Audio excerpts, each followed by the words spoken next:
নমস্কার বন্ধুরা, Prius cooking হাবে সবাইকে স্বাগত জানাই। আজকে নিয়ে চলে এসেছি শিমের একটি দুর্দান্ত স্বাদের রেসিপি, যেটা শীতের দুপুরে ধোঁয়া ওঠা গরম ভাতের সঙ্গে খেতে কিন্তু দুর্দান্ত লাগবে। তো চলুন শুরু করা যাক আজকের রেসিপি। আজকের রেসিপির জন্য আমি নিয়ে নিয়েছি বেশ কিছুটা শিম। আর শিমটা এভাবে একটু কাট লাগিয়ে নিচ্ছি, আর শিমের যে রোয়ার মতো অংশটা আছে সেটা আমি বাদ দিয়ে দিলাম। আর এভাবে দেখুন একটা চাকুর সাহায্যে শিমটাকে আমি মাঝখান দিকে একটু কেটে দিচ্ছি। এভাবে কেটে দিলে শিমের ভেতরে যদি কোনো পোকা থাকে সেটাও বোঝা যাবে, আর এরকমভাবে কাট লাগানোর জন্য শিমের মধ্যে মশলাটা খুব সুন্দরভাবে ঢুকবে। সব শিমের কিন্তু এভাবে রোয়াটা ওঠানো যাচ্ছে না, তো কিছু কিছু শিমের যেগুলো উঠছে না সেগুলো আমি এভাবে একটু চেঁচে নিচ্ছি। তো আপনারা একটু দেখলেই বুঝতে পারবেন এটা ভীষণ সহজ। আর এরকমভাবে দেখুন একটু শিমটা মাঝখান থেকে চিড়ে দিচ্ছি। এটা কিন্তু অবশ্যই করবেন, শিমটাকে এভাবে একটু চিড়ে দেবেন, তাহলে শিমের মধ্যে সুন্দরভাবে মশলাটা ঢুকে যাবে। প্রত্যেকটা শিমই আমি এভাবে কেটে নেব। তো বন্ধুরা, প্লিজ একটা লাইক দিয়ে ভিডিওটি দেখা কন্টিনিউ করবেন। আপনাদের একটা লাইক আমাদের জন্য অনেকটা গুরুত্বপূর্ণ। আমি এখানে শিমগুলো কিন্তু কাটার আগে ধুয়ে ব্যবহার করেছি। কাটার পরে কিন্তু আর ধোয়া যাবে না, যেহেতু শিমগুলোর মাঝখান থেকে চিড়ে দিয়েছি, এর মধ্যে জল ঢুকে যাবে, তখন কিন্তু খুব একটা ভালো লাগবে না। অবশ্যই করে শিমটা কিন্তু এখানে ধুয়ে তারপরে কাটবেন। তো দেখুন সব শিমগুলো আমার কাটা হয়ে গেছে। আর এদিকে একটা কড়াই নিয়ে নিয়েছি। এই কড়াইয়ের মধ্যে দিয়ে দিচ্ছি সব শিমগুলো। সমস্ত শিমগুলো আমার দিয়ে দেওয়া হয়ে গেছে। এবার দিয়ে দিচ্ছি একটা মাঝারি সাইজের টমেটোটাকে আমি মাঝখান দিয়ে কেটে নিয়েছি। এরপর খুব সামান্য একটু লবণ দিয়ে দিলাম। এরপর দিয়ে দেব খুব অল্প একটু হলুদ গুঁড়ো।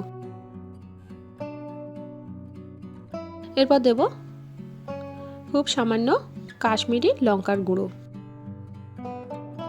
দিয়ে দিচ্ছি বেশ কয়েকটা কাঁচা লঙ্কা। এই রেসিপিটা কিন্তু ঝাল ঝাল ভালো লাগে, আমি এখানে 5টা কাঁচা লঙ্কা ব্যবহার করেছি। আপনারা ঝালটা আপনাদের প্রয়োজন মতো এখানে ব্যবহার করবেন। এবার ওপর থেকে দিয়ে দিচ্ছি 1 চামচ সর্ষের তেল। সর্ষের তেলটা কিন্তু অবশ্যই করে দিতে হবে, তাহলেই কিন্তু এই রেসিপির টেস্টটা দুর্দান্ত আসবে। এবার এটাকে আমি গ্যাসে চাপিয়ে দিলাম। এবার এটাকে মিডিয়াম ফ্লেমে ঢাকা দিয়ে কিছুক্ষণ রেখে দিচ্ছি। এদিকে একটা মশলা বেটে নেব। তার জন্য নিয়ে নিচ্ছি সাদা তিল। এখানে 2 চামচ সাদা তেল নিয়েছি।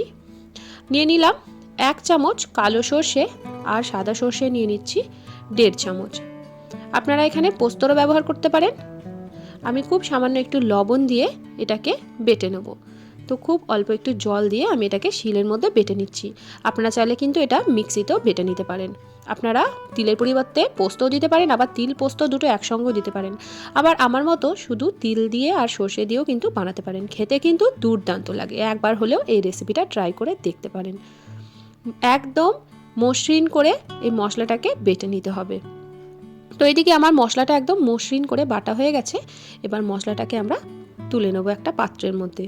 আজকের রেসিপিটা কে কোথা থেকে দেখছেন অবশ্যই আমাকে কমেন্ট করে জানাবেন। আপনাদের কমেন্টে কিন্তু আমি রান্নার উৎসাহ পাই।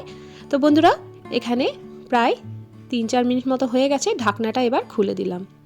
এবার ঢাকনাটা খুলে দিয়ে একটু নাড়াচাড়া করে নিচ্ছি এই শিমটাকে। এবার টমেটো আর লঙ্কাটা আমরা তুলে নেব। যেহেতু এখন বেশ শীতকাল আছে আর প্রচণ্ড ঠান্ডা, তো এটা আমি হাতের সাহায্যে তুলে নিলাম। হাত দিয়ে তুলতে কিন্তু কোনো অসুবিধা হচ্ছে না। তো আপনারা কিন্তু এটা খুন্তির সাহায্যে তুলে নিতে পারেন। তো বন্ধুরা দেখুন, আমি এখানে টমেটো আর লঙ্কাটা তুলে নিলাম। এরপর এই কড়াইয়ের মাঝখানটা একটু ফাঁকা করে নেব। এর মধ্যে দিয়ে দিচ্ছি আরও 1/2 চামচ সর্ষের তেল। এই তেলের মধ্যে দিয়ে দেব 1/2 চামচ কালো জিরে। কালো জিরের পরিমাণটা আপনারা একটু বেশিও দিতে পারেন, আমি কিন্তু খুব অল্পই দিলাম। এবার এই কালো জিরেটা এর মধ্যে ভাজা ভাজা হয়ে যাবে, আর শিমটাকেও ভালো করে একটু কালো জিরের সঙ্গে মিশিয়ে দিচ্ছি। এবার শিমটাকে আরও কিছুক্ষণের জন্য একটু ভাজা ভাজা করে নেব। এদিকে শিমটা একটু ভাজা ভাজা হয়ে যাক, আর আমরা ওইদিকে একটা মশলা বানিয়ে নেব। তো এদিকে দেখুন বন্ধুরা, একটু নাড়াচাড়া করে শিমটাকে আমরা এখানে রেখে দেব। শিমটা কিন্তু এদিকে কিন্তু অনেকটাই ভাজা ভাজা হয়ে যাবে। ততক্ষণে চলুন আমরা মশলাটা বানিয়ে নিই। এদিকে আমরা শিলের মধ্যে নিয়ে নিয়েছি লঙ্কা আর টমেটোটা। লঙ্কা আর টমেটোটাকে একদম মিহি করে বেটে নেব।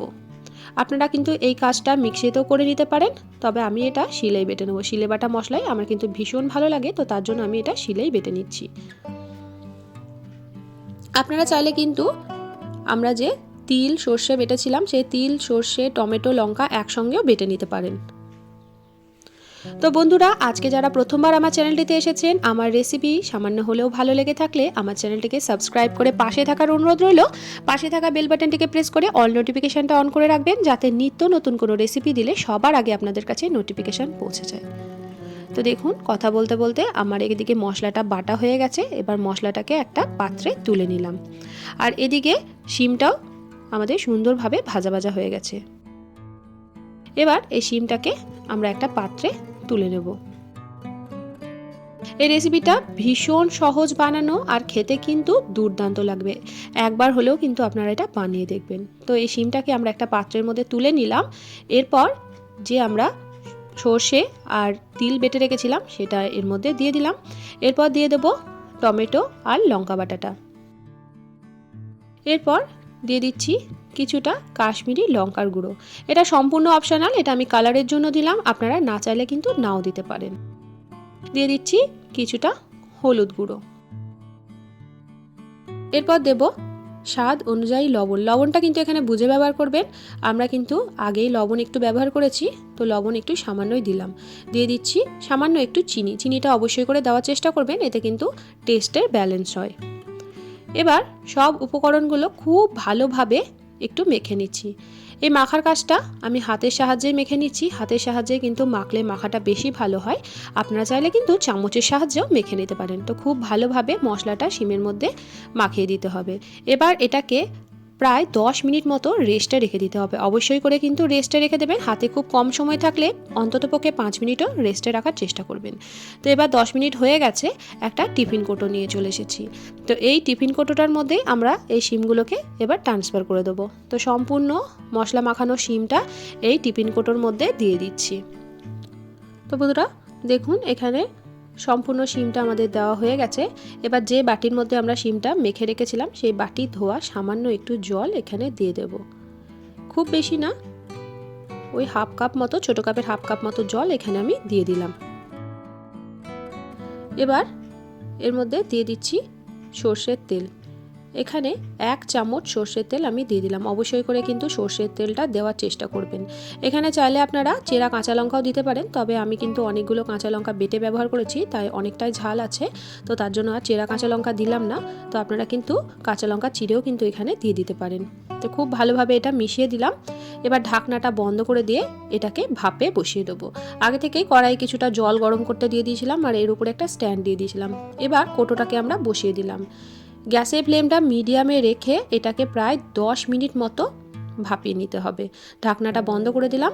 10 মিনিট পর আপনাদেরকে দেখাচ্ছি। তো দেখুন, জলটাও অনেকটা কমে গেছে, আর এটা কিন্তু ভাপানো হয়ে গেছে। কৌটোটা একটু ঠান্ডা হয়ে যাওয়ার পর আমি কৌটোর ঢাকনাটা খুলে নেব।